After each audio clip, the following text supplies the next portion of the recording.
Muchísimas gracias por continuar con nosotros aquí en Sin Censura Televisión Nocturno. Yo no soy Vicente Serrano, nos parecemos un poco, pero no soy él. Él ahora ha dejado la conducción. Yo soy Luis Guillermo Hernández y hoy en esta emisión tengo un gusto particular de conversar con una mujer de pensamiento muy bien estructurado, una académica, una investigadora y también una mujer de los medios sociodigitales, de los espacios sociodigitales, que da la batalla discursiva, la batalla dialógica, por tratar de explicar y de entender la circunstancia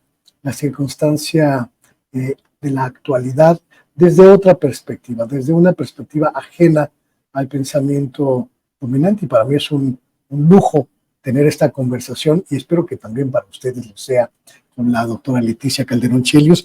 Bienvenida. Qué gusto, la verdad, qué rico estar por acá y gracias por la invitación. No, al contrario, muchas gracias, doctora, porque nos permite entrar en tu amplio espectro de conocimiento, las ciencias sociales, pues nos permite abordar muchas temáticas para tratar de entenderlas. Además de tu especialidad en asuntos migratorios, pues podemos tocar otros muchos temas que están a la orden del día, ¿no? Así es, y además porque como bien lo decías tú, bueno, pues a mí siempre me ha gustado mucho la onda de los medios digitales.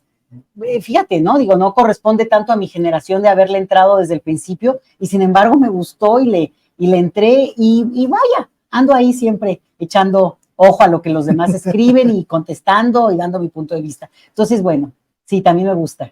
Hay una discusión en estos días en México sobre el papel que debemos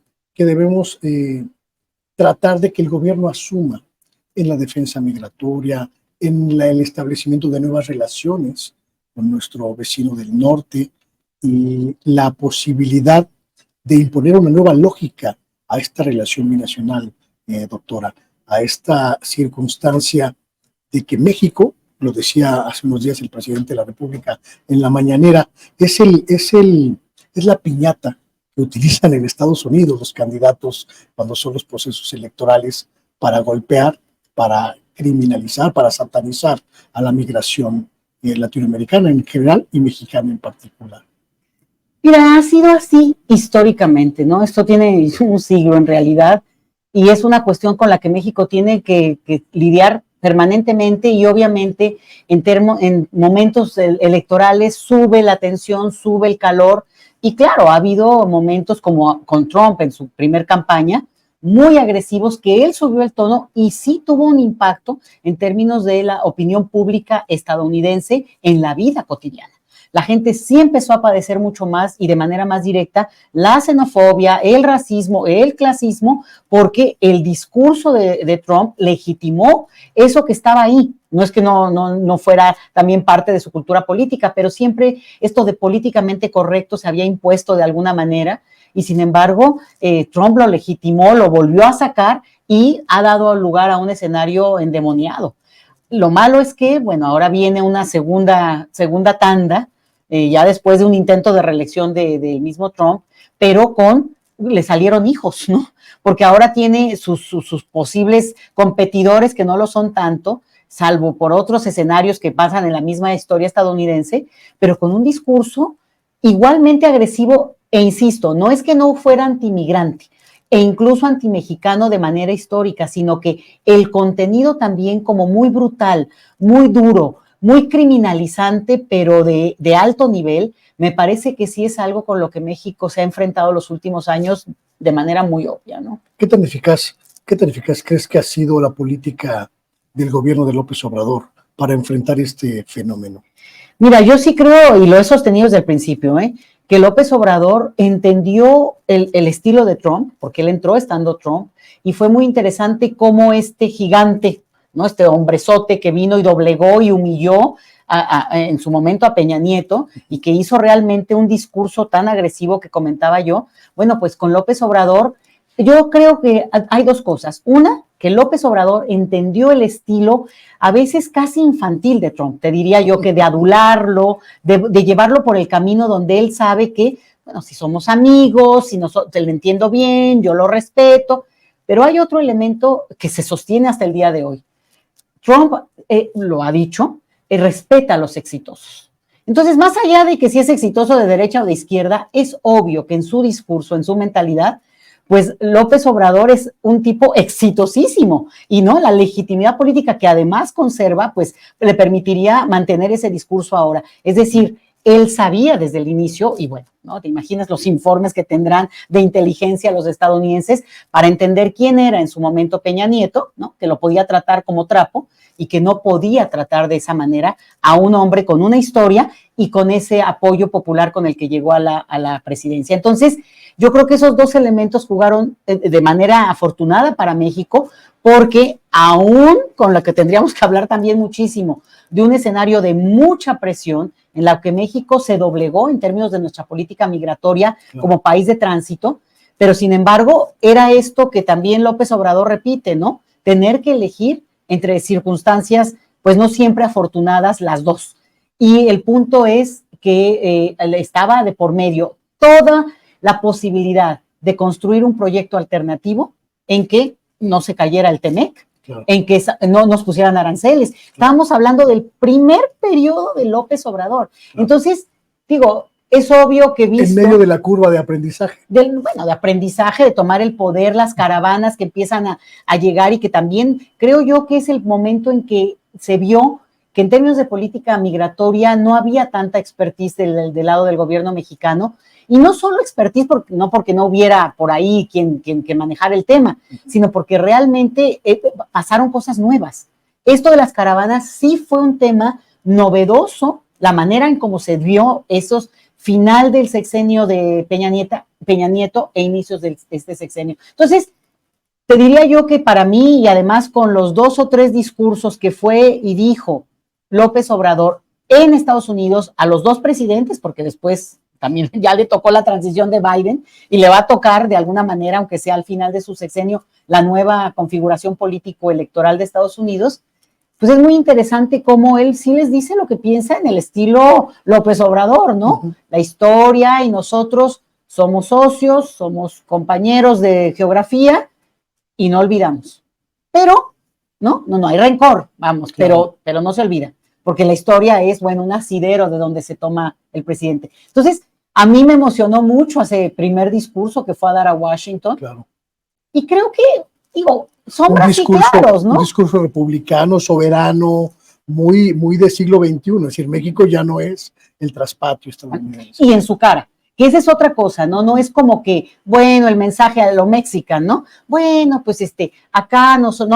Señor presidente, se lo digo, ¿no? Y claro, luego de repente a lo mejor ellos no tienen este estilo, pues se aguantan, porque si el discurso del presidente duraba 20 minutos, pues se agarra su tiempo como debe ser. Entonces, yo creo que en términos del balance habría mucho que decir, porque las relaciones de 2 países no son sus presidentes, no solo son sus pueblos en este sentido amplio, pues también son sus clases políticas, sus incluso lógicas regionales, ¿no? Porque el norte mexicano tiene una relación especial con ese sur estadounidense. Claro. En fin, tema para el cual podemos hablar, si tú quieres, 5 horas. ¿Por qué no se lee como una claudicación o como una sumisión el hecho de que el gobierno mexicano prácticamente aceptó todas las condiciones migratorias que impuso Estados Unidos? ¿Por qué no lo vemos como una derrota de López Obrador? No, yo creo que sí se ve. Para algunos que trabajan y acompañan el tema migratorio, sí es muy doloroso, ¿eh? Sí te diría yo que gente que está metida en el tema, bueno, es muy duro,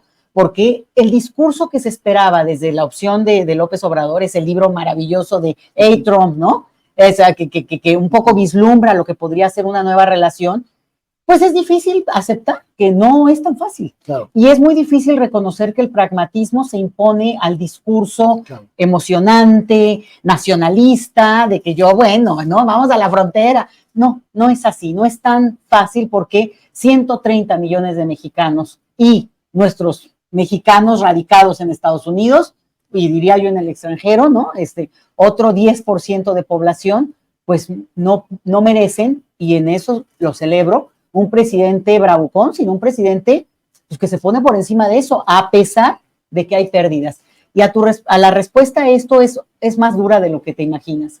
Y tiene que ver con que en México el tema migratorio no tiene un impacto político tan fuerte.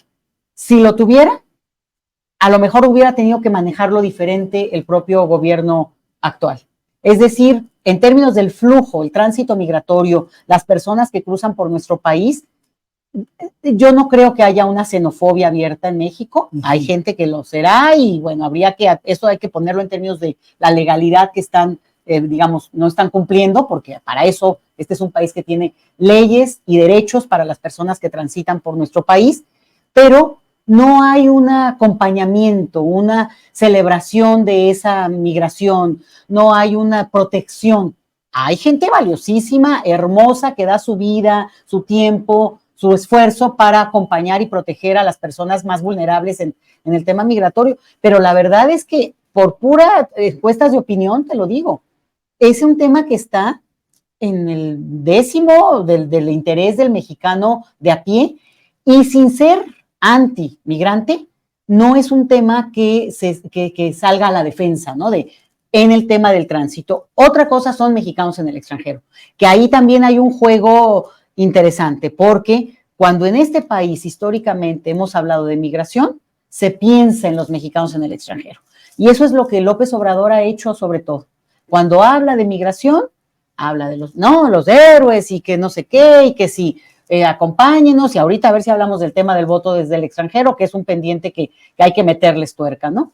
A las autoridades electorales, porque están muy atrasados en ese asunto. Pero sí, digo, lo pongo en paralelo, creo que no es un tema que moviliza como para que en términos del costo político haya pesado tanto como creo que podría haber sido bueno. ¿Has tenido oportunidad, doctora, de evaluar el impacto que tuvo en América Central esta serie de políticas públicas, Sembrando Vida, apoyo a jóvenes, que se impulsó desde México y que obtuvo incluso recursos de Estados Unidos para su operación? Bueno, los recursos de Estados Unidos hay que dejarlo en el tablero. Nunca llegaron, todavía el último, hace un mes, se hablaba de esta reunión que hubo de alto nivel con autoridades estadounidenses y volvieron a prometer. Es la hora en que así que se diga, llegó ayer el dinero, o sea, también hay que decirlo, ¿no? El dinero lo ha puesto México.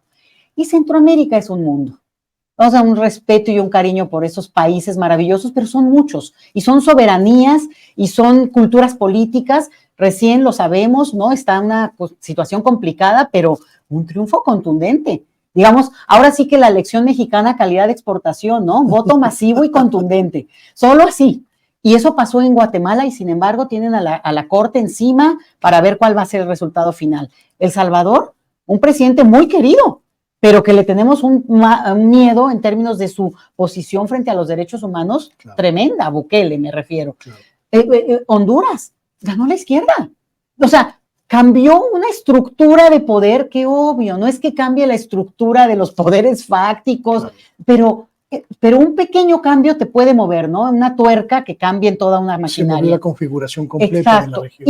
Y yo creo que tenemos problemas muy serios con países que no lo tendrían que haber sido como problema, porque al contrario, pues Nicaragua, ¿no? De Nicaragua no había una migración importante y hoy la hay. Claro. Y bueno, ¿no? Entonces, a lo que voy es, Centroamérica por sí mismo es difícil hablar como un todo. México pudo tener como más acercamiento, lo que entiendo yo y lo que conozco, por ejemplo, con Honduras, con esto que tú me preguntas de Sembrando Vida. De los programas. Yo vi algunos videos que por ahí colegas, amigos me enseñaron diciendo que el éxito potencial de esto era muy interesante y se veía, ¿no? Pero en términos de, que son dos cosas, del flujo migratorio como numeralia, pues no lo disminuye, ¿no? Y además, porque hay que entender una cosa, la migración no va a parar nunca. O sea, la diferencia entre permitir que la migración sea una cuestión que se dé de una manera sin tanta complicación, por un deseo, por una reconciliación familiar que es el núcleo de la vida de uno.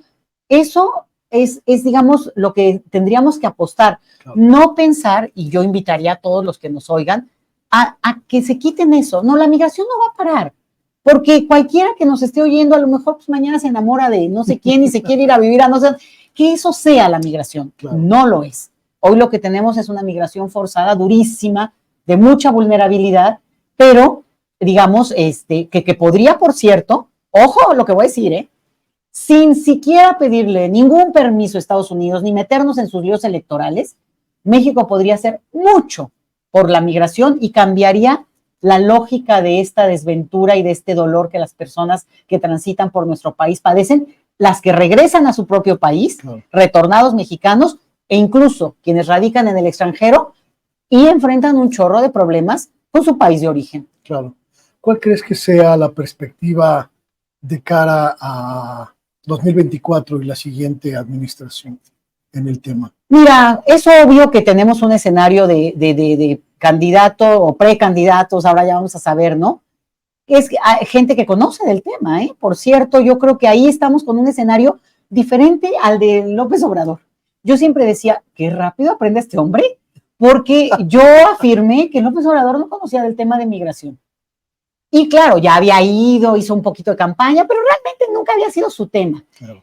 ¿No? Y creo que lo conmovería mucho, ¿sabes? Creo que si ya se metiera más en algún futuro, ¿no? Desde de Macuspana seguramente conocerá mucha gente porque va a pasar gente por ahí. Pero realmente no era su tema. En cambio, sabemos bien que, por un lado, bueno, lo voy a decir sin ningún orden, más que casi que, pero vamos a suponer,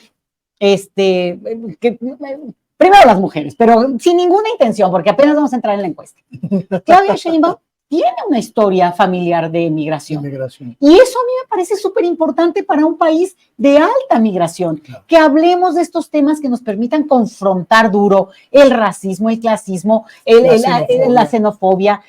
Y ella tiene una historia familiar que nos debería enorgullecer, porque es justo la posibilidad de reivindicar cómo cualquiera puede, en una primera, segunda o tercera generación, hacer que su hijo, sus futuros, ¿no?, sean eso que ese país permitió y abrazó. Que arraigue, me parece, arraigue una cultura, que abrace una cultura. Sí, digo, ella no por sí misma, ¿no? Claro. Pero quiero decir, si ella le rasca en su origen, que obviamente pero a mí me gustaría que se construya también ese relato, porque claro. Es hermoso para un país que exige en otra parte eso, claro. Pero a su vez que mostremos que también somos eso.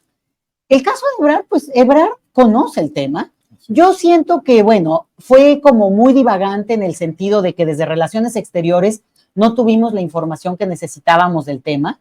Y ya digo, ahora que ya no es secretario de Relaciones Exteriores, pues sabemos que no, que si Gobernación era el encargado, que si Relaciones Exteriores... Comienzan a salir las fisuras que tenía la gestión. Pues sí, mira, a raíz de la terrible situación que ocurrió en Ciudad Juárez, resulta que era, bueno, no, es Migración el encargado, es Relaciones, es el INAMI. Entonces, creo yo que ahí habría que preguntarle en algún momento al ex canciller, bueno, ¿no? ¿Cómo tuvo que navegar seguramente con ese tema delicado? Y desde mi punto de vista, le faltó, y lo digo sinceramente, sí convocar más a toda esa grupo, que te digo que a lo mejor es marginal para efectos de otros temas, pero que estaba ansioso por apoyar en que el tema migratorio en México tuviera una parte menos dura. Yo no sé si sutil, pero por lo menos menos dura. Claro. Y estoy convencida de que Noroña conoce ahora sí que conoce al pueblo, en el sentido de estos grupos que lo quieren mucho en Estados Unidos. Todo y está más conectado y hay más intercomunicación. Pues esa parte popular que él conoce y que además muy seguido por redes sociales, porque él ha mantenido esa lógica y le habla a la gente. Él se ha ido a Estados Unidos, se va a Nueva York, pero no de ahorita. Entonces, siento yo, y yo nada más voy a mencionar esos tres, ¿no? No me importa hablar de más de que esos tres, que me parece que son dignos representantes de lo que estamos viviendo. Me parece interesante, ¿no?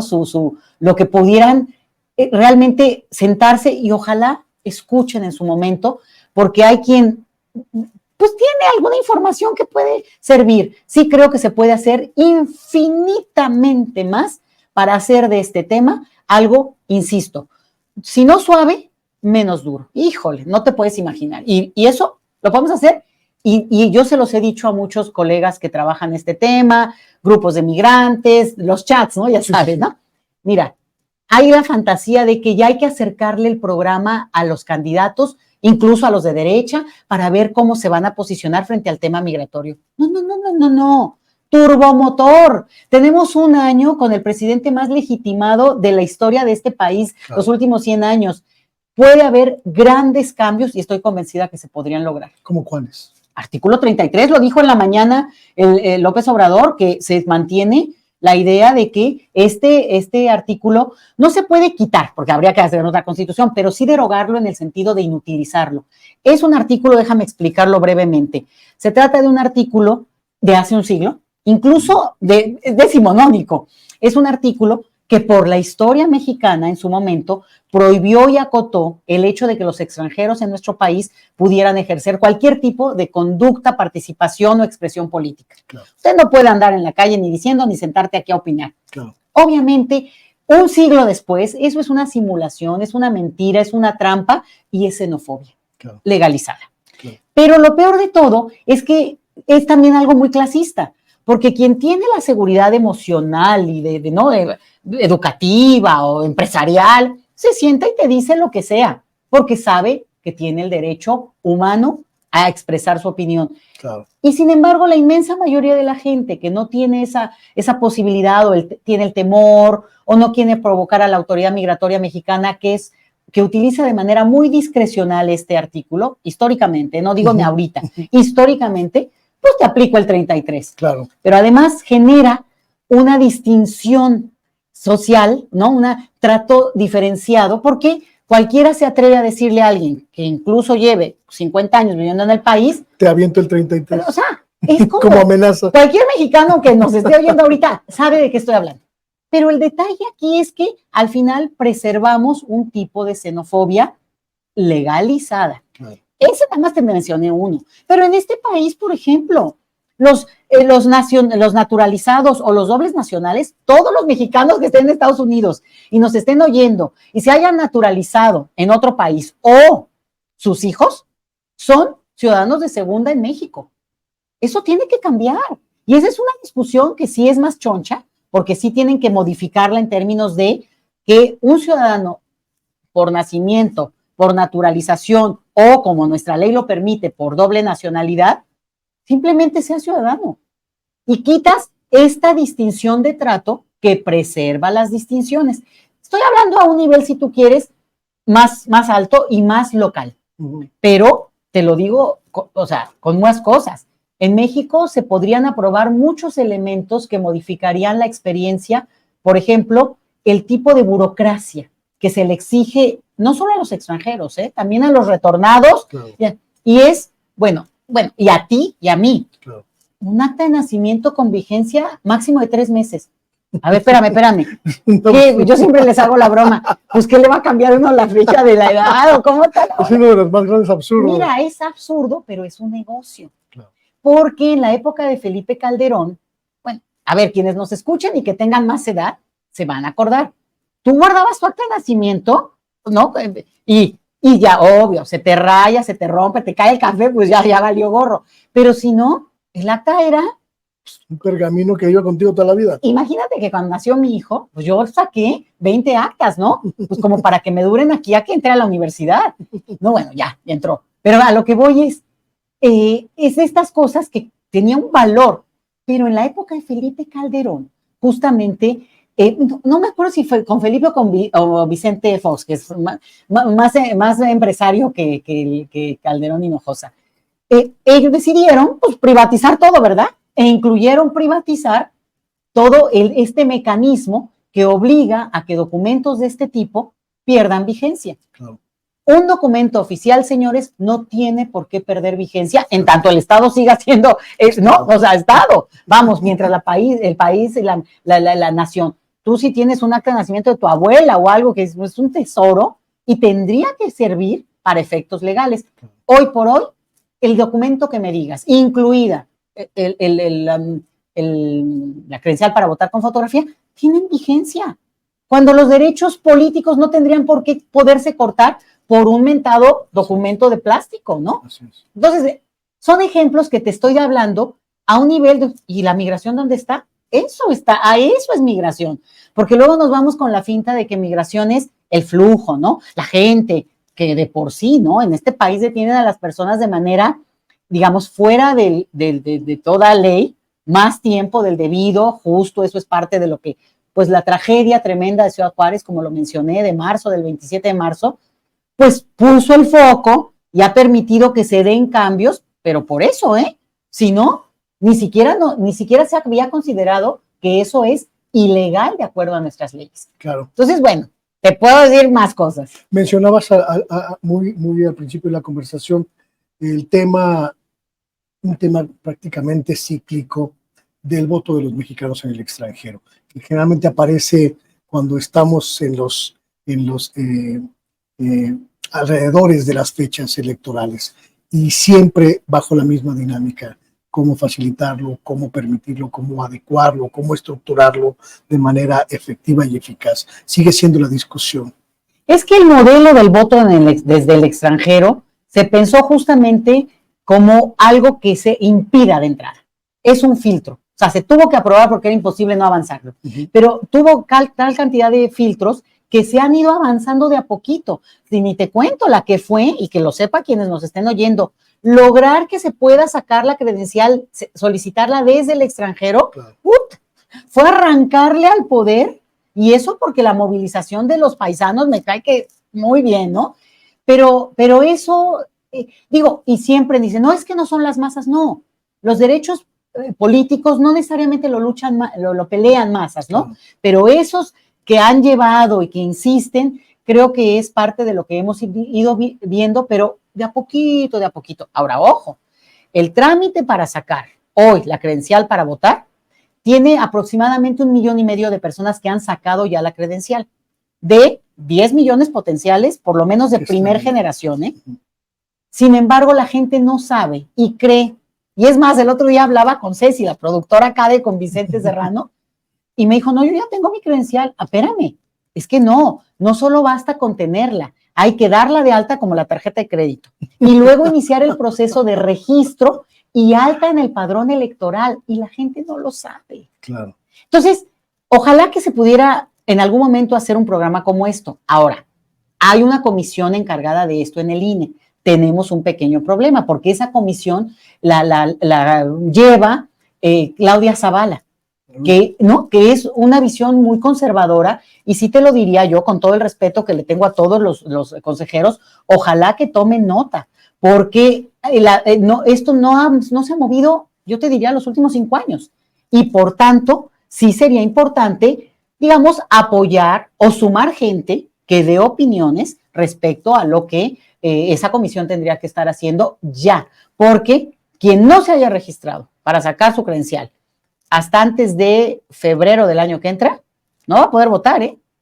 Claro. Y eso que implica después de hacer los siguientes pasos. Entonces, digo, olvídate si tú quieres de no votar, pero eventualmente la credencial para votar con fotografía podría ser la base de información que se vuelva en un documento de identidad universal que este país requiere a urgencia. Se correspondió la importancia económica que representan los migrantes en el extranjero para nuestro país con la atención que recibieron del gobierno de López Obrador? Pues mira, es que a mí me pones en charola de plata ese tema. Yo me niego sistemáticamente a hablar o equiparar, digamos, cuestión económica con derechos. Aunque no hubieran mandado un solo centavo, tienen derecho en su país y su país tendría que brindárselos. Que mandan y que si es mucho, que si es poco, que si no pasa del 4% del Producto Interno Bruto, pero eso es muchísimo y se le agradece, si son héroes o no son héroes. Yo tengo un libro que se llama Los superhéroes no existen, a propósito de los mexicanos en el extranjero, pero justo, ¿no?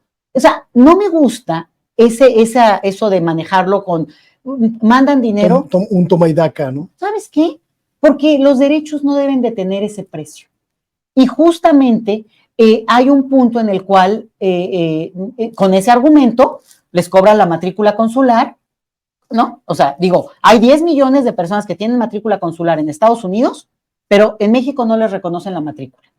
Se acaba de aprobar, a propósito de, ¿no?, el hecho de que la Comisión Bancaria y de Valores y no sé quién, muchos funcionarios reconozcan por fin que la matrícula consular es un documento oficial mexicano.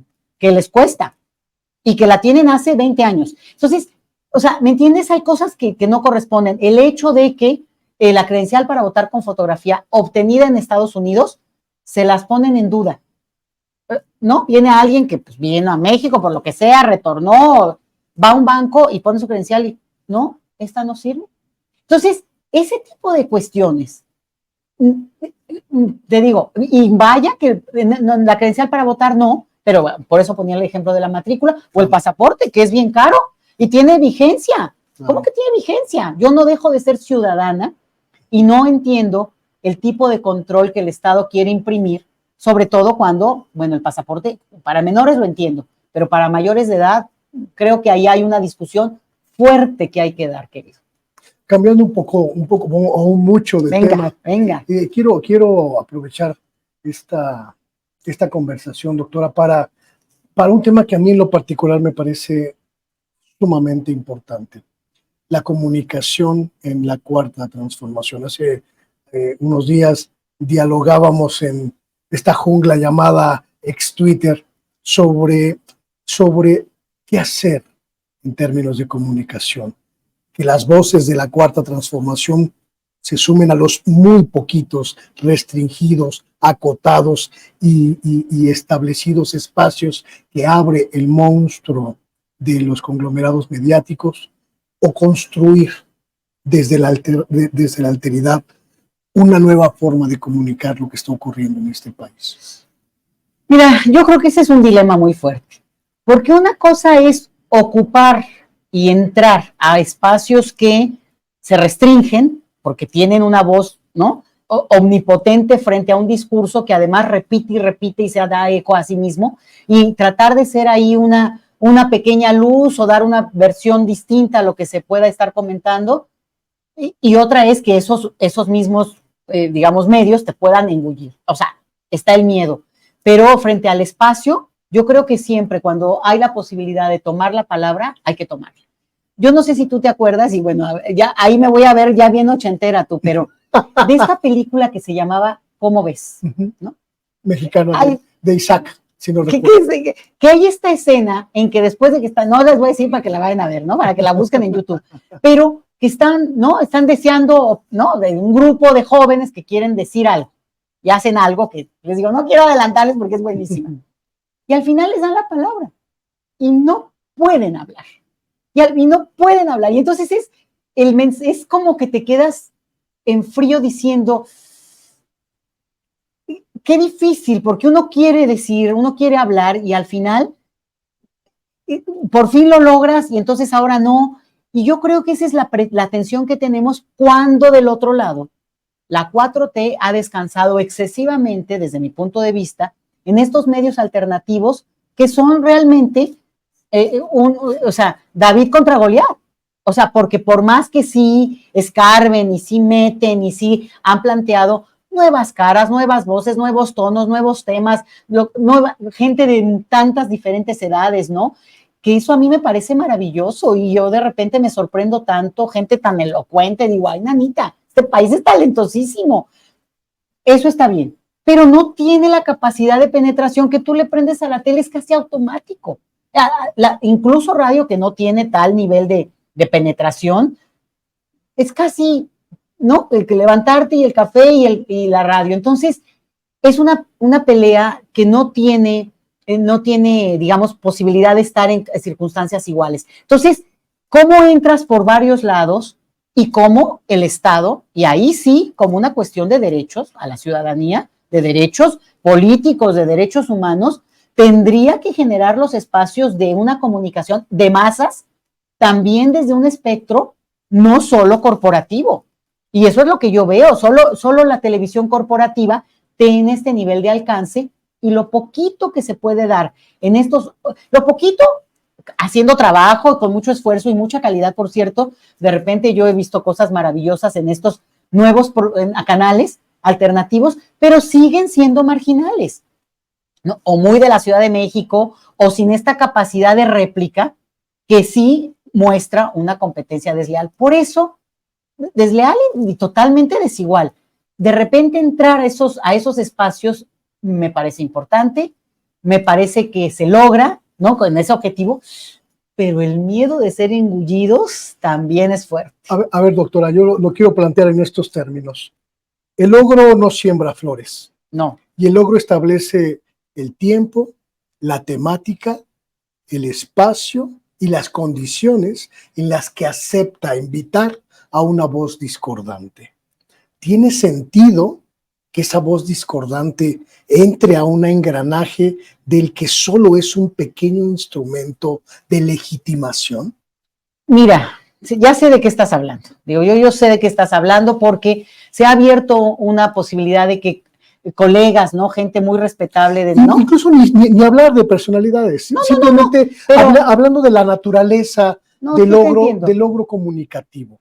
Es decir, un logro comunicativo que tiene sus estructuras perfectamente establecidas para su beneficio y el beneficio de sus propietarios. Comercial. Y es obvio que la televisión corporativa en este momento, lo ha hecho muchas veces en momentos de crisis, ¿no? Prácticamente es su historia. Es su historia, ¿no? Quienes son más jóvenes no se van a acordar, pero en su momento, bueno, no todo esto que era el Círculo Rojo, que fue todos los periodistas alternativos, que hoy a veces ya no son tan alternativos, pero que no, eran la única voz, era como una bocanada de poderlos oír en estos programas. De hecho, este programa de Canal 11 era parte de ese escenario. Así es. Hace 20 años o 25, Así o sea es. que sí ya les llovió, ¿eh? Así es. O sea, sí creo que es cierto, ¿no? Pero al mismo tiempo, claro, tú entras a un programa en el que no solo te ponen las normas, sino que dentro de 6 te toca una sexta parte, ¿no? Claro. Y esa sexta parte es la única que no dice lo que los otros están repitiendo y que además te contradicen en tus argumentos que no puedes a su vez refutar de inmediato. Entonces no es tampoco, es como, ¿no? Es como una pelea contra muchos. Pero lo que creo que está pasando, porque lo veo por los medios alternativos, es que de repente hay quienes, no sé, me encanta, cortan esas partes de ese discurso, digamos que contrario al discurso hegemónico de esa mesa en la que hablaron, incluido el moderador, pues que claramente tiene una posición de tratar de dejar claro que está exagerando un poco la persona que está disonante en el sentido de que, ay, ni es para tanto, ¿no? O sea, no es cierto que decimos todos a coro lo mismo, nada más grito, ¿no? Así, no, tampoco tan fuerte. Entonces, sí es cierto que, ¿no? que está ahí, pero entonces de repente hacen estos cortes y uno puede también oír, sin tener que oír la otra basura, estos argumentos que tienen su potencial, tienen su elocuencia y que también pueden como contribuir a decirle en su cara a ciertas personalidades, bueno, pues no es cierto, porque recuerdo ahora alguno, ¿no? Claudia Sheinbaum no tiene que estar yendo a la marcha del 8 de marzo para que le digas que es feminista, claro, cuando impulsó políticas feministas, que lo feminista tiene que ver con protección y reconocimiento de las mujeres, no porque te pongas un trapo, ¿no? de un color o del otro, no, es un punto que va más allá. Entonces, me gusta que de repente sí da argumentos. Ahora, tampoco hay que creer que porque, o sea, el público que oye ciertos programas u otro, pues ya también, ¿no? Está condicionado. Está condicionado y a lo mejor oyen y no les importa, pero también no hay más que... tampoco incluyen a cualquiera, ¿eh? También hay un sesgo que implica mostrar diversidad, pero también de cierto perfil. La diversidad vende en televisión. Vende, pero hasta cierto punto, ¿eh? Claro. Porque también hay que reconocer eso, ¿no? Que también tenga cierto tipo y se reconozca, no, bueno, es que sí sería una oposición elocuente, madura, digamos, tranquila, ¿no? No va a venirnos aquí a decir, oigan, no. O sea, creo que hay que abrirse a esa posibilidad sin dejar me gusta tu posición en eso, llamar la atención y poner ahí en el debate el hecho de que pueda haber un ogro que se quiera comer a los niños al final del cuento, ¿no? Decía yo, y lo decía desde la desilusión, desde la decepción, desde el convencimiento de que quizá haya algo de claudicación en esta actitud, doctora, que en 2018 gritábamos fuera Televisa como una bandera para transformar este país, y hoy tenemos que conformarnos con los 3 minutos que nos concede Televisa para que una de las voces que está con nosotros exprese su punto de vista. Cuando tú dijiste en 2018, yo me acordé, que quede claro, ¿no? Porque aquí la historia cuenta, cuando apágale a Sabludowski. Por ejemplo, que no te haga bobo Jacobo. ¿No? Que no, sí, que no te haga bobo Jacobo. O sea, a lo que voy es, hay una historia de lucha en la cual los medios de comunicación masiva corporativos son parte del entramado que ha generado el estado de cosas que hemos tenido, o sea, ¿no? Que ha ocultado o que ha exagerado. Bueno, tú pones cualquier noticiero en este país, sobre todo 2 o 3, y lo primero que ves es un muerto, otro muerto. No quiere decir que no haya, pero la decisión editorial de mantener ese tono tiene también una intención política, ¿no? Política, o el hecho de que insistan en usar a las mujeres como objeto cuando al mismo tiempo le exigen a la autoridad que sea feminista, ¿no? Entonces, te entiendo perfecto, y en ese sentido, bueno, me gusta porque el debate está ahí, pero sí creo que, como esto que te decía antes de la película de Cómo ves, también tenemos esa cosa de que está el micrófono, y bueno, a lo mejor los 3 minutos, pero los 3 minutos los va a oír alguien que ni te puedes, es impactante, a mí sí me impresionan, y ahí lo que habría que hacer es también reconocer que son medios corporativos, pero son del Estado. O sea, que esa es otra parte en la cual no hemos entrado a la discusión, porque no son medios privados, ese es el punto. Son, digamos, frecuencias que el Estado concede, pero que tendría que tener una posibilidad, como ha ocurrido en otros países de América Latina, que hay espacio para diversidades, las minorías, para programas en los cuales otros perfiles se expresen, aunque sean cadenas comerciales, y que les va a dar o no recurso. Bueno, a mí me tiene sin cuidado, la verdad es que yo creo que nadan de tal manera en dinero, que bueno, no es un problema, o sea, digo, es evidente que pueden hacerlo, pero es buen dilema, yo creo que es un buen debate. Y además me parece que es muy pertinente, doctora, porque muchos sabíamos desde el principio de este sexenio que la transformación en materia de medios quizá no iba a ser ni siquiera una prioridad, o no prioridad, ni simplemente no estaba en la agenda del presidente López Obrador, que para esos cambios quizá tendríamos que esperar, porque no era lo urgente era lo social. Lo urgente era la disparidad, la inequidad social que era verdaderamente ominosa en este país. Pero sí plantearlo como un reto para el próximo sexenio.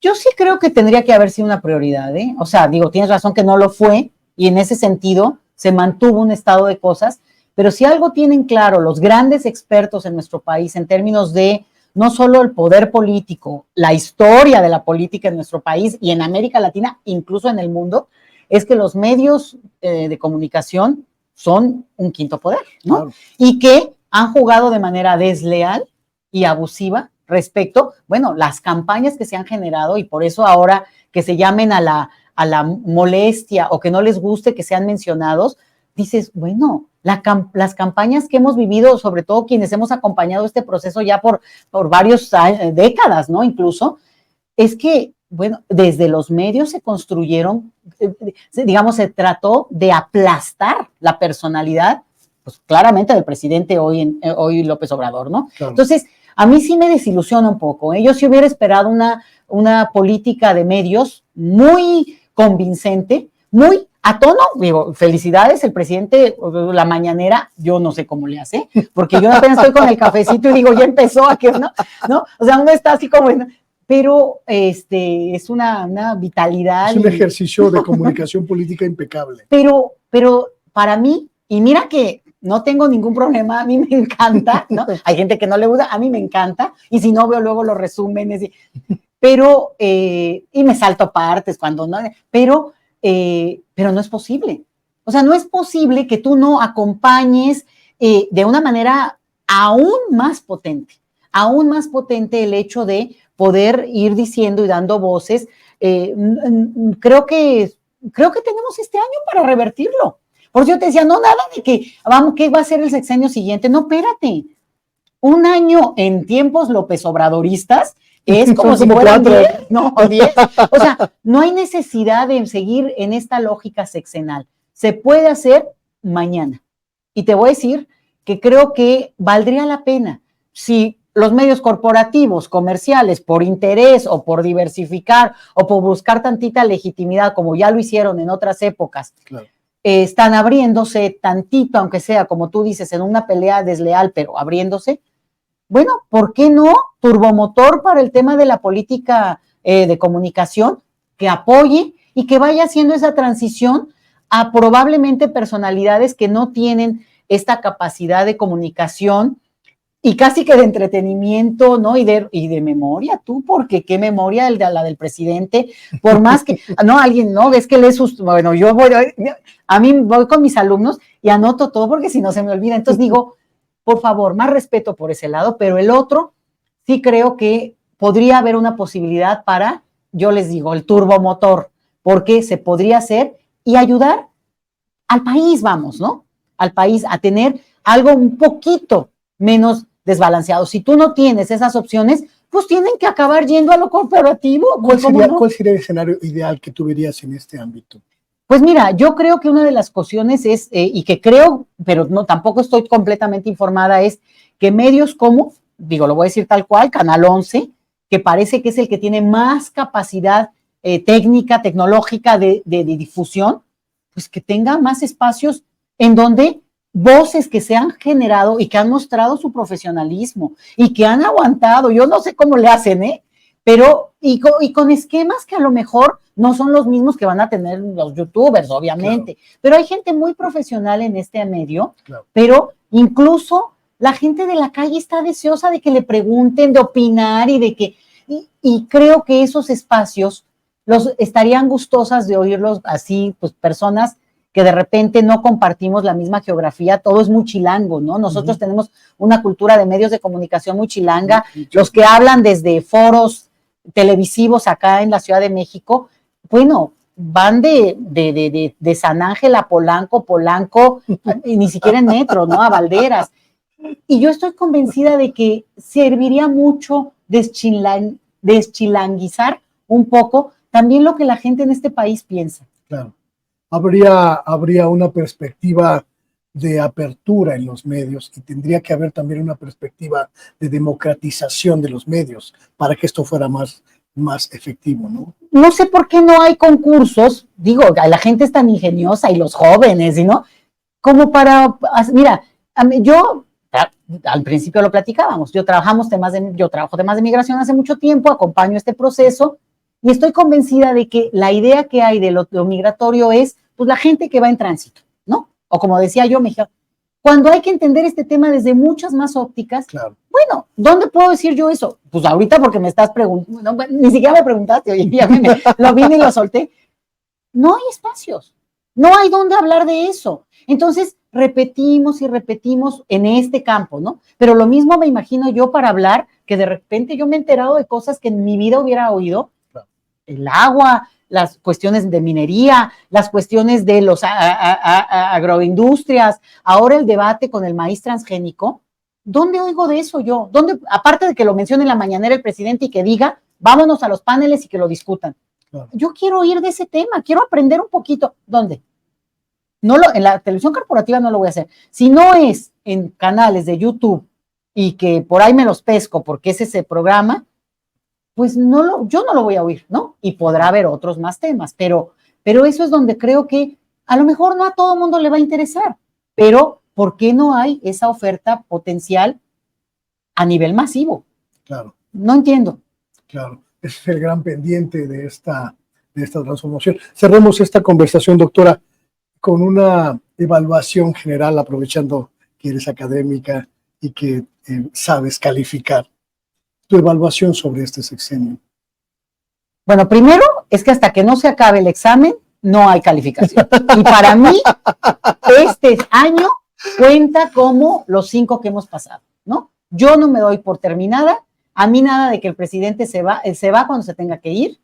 Y en ese sentido, creo, esa es una primera cosa. Yo realmente valoro mucho que hizo este gesto que le cambia la historia a este país. Porque este país donde siempre hay esta tentación de seguir, ¿no? Y bueno, muchos podrán decir, no, es que va a seguir para atrás. A ver, primero, mientras no ves las cosas, no puedes decir qué va a pasar. Pero la propia voluntad de decir, aquí se acaba un gobierno y vengan otros. Y es que, ¿cómo le vamos a hacer ahora sin López Obrador? Pues, ¿saben qué?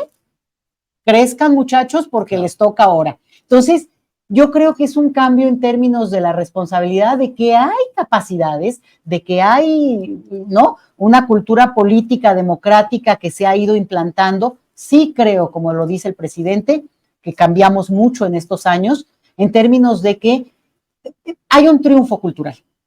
No hay forma de regresar a lo que hubo. Si yo veo hoy un político, y el otro día vi una, no voy a decirle el nombre para no ser tan así evidente, ¿no? Pero en sus camionetotas, como suelen hacerlo, te lo juro que, digo yo, ¿qué onda? Ya no queremos eso, aunque sea simbólico. Claro. Y en ese sentido, parte de la retórica de la oposición es muy divertida, claro, porque justo tienen que ir a esos símbolos para, pues, poder estar tantito a tono y no verse tan fuera de lugar como lo que han sido en términos de la opulencia y del abuso, claro, y de la desigualdad. Entonces, yo como lo veo, como que seguimos en examen y nos toca contestar la última pregunta. Que debe ser además una de las más importantes. Turbomotor, prueba, ¿no? Turbomotor, este último año.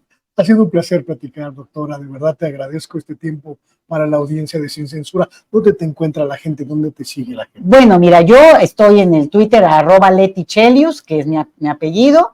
Y bueno, ¿no? Cuando invitada en algunos programas, con algunos canales de YouTube que me hacen el favor de invitarme. Y yo sí soy de las que donde está el micrófono digo, gracias por permitirme opinar. Y soy profesora del Instituto Mora. Y bueno, nada, también a que acompañen las actividades de nuestro instituto, que pues la verdad hay cosas muy padres. Muchísimas gracias por este tiempo. Gracias a ti. Y muchísimas gracias a ustedes también que estuvieron aquí en este espacio. A nombre de Vicente Serrano, el titular de esta emisión nocturna, su amigo Luis Guillermo Hernández les agradece infinitamente la posibilidad de permitirnos que le acompañemos un ratito en la mañana, en la tarde o en la noche. Buenos días, buenas tardes, buenas noches, hasta pronto.